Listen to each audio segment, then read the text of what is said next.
चीनी के प्राइस में 22.5% की वृद्धि होती है। अनीता चीनी पर अपने खर्च को पहले जितना ही रखना चाहती है, उसे चीनी की खपत कितने % कम करनी चाहिए, यह सवाल है।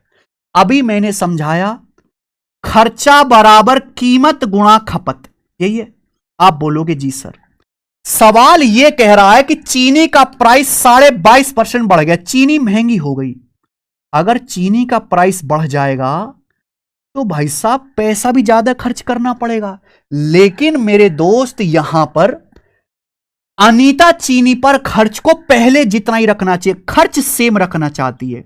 यानी कि चीनी का प्राइस तो 22.5% बढ़ गया, लेकिन अनीता खर्चा नहीं बढ़ाना चाहती। चीनी कितनी भी महंगी हो जाए, 1 किलो चीनी खा रहे थे तो 1 किलो ही खाएंगे, खर्चा मतलब चीनी का खर्चा नहीं बढ़ाएंगे हम लोग।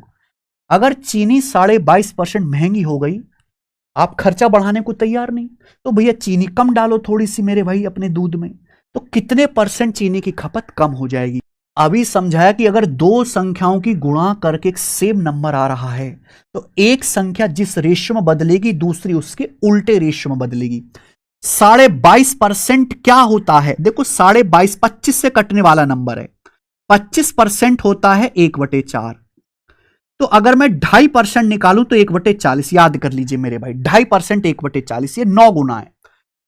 2.5 का 9 गुना है मेरे भाई, 25 का 9 गुना होता है 225, तो 9/40, ये 9/40 आ गया।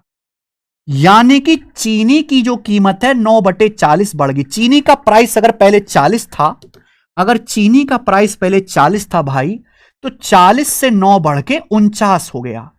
हमें खर्चा सेम रखना है, तो खपत उल्टे रेशियो में बदलेगी। यानी कि खपत 49 थी तो 49 से अब 40 करनी पड़ेगी। क्या मेरी बात क्लियर है? खपत अगर 49 से 40 हो गई तो कितना कम करना पड़ेगा, 9 कम करना पड़ेगा। तो खपत 49 से 40 करनी पड़ेगी, कितना कम, 49 से 40, 9 कम हो गया, 9/49। परसेंटेज में कितना मेरे भाई, 100% ये आएगा। बताओ, ये होगा 900, 900 को 49 से भाग देंगे तो कितनी बार भाग से भाग देना भी कोई आसान काम नहीं है कि आप ऐसी भाग दे दोगे।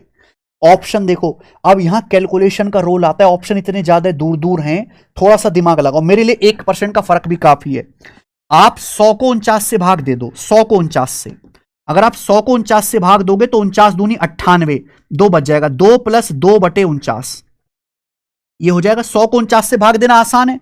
9 की 2 में गुणा करेंगे 18, यानी कि 18 से बड़ा आएगा, और 9 की 2 में गुणा करेंगे 18/49, 18/49 आएगा 18/50, यानी कि 0.36, तो 18.36 के करीब हो गया कि नहीं?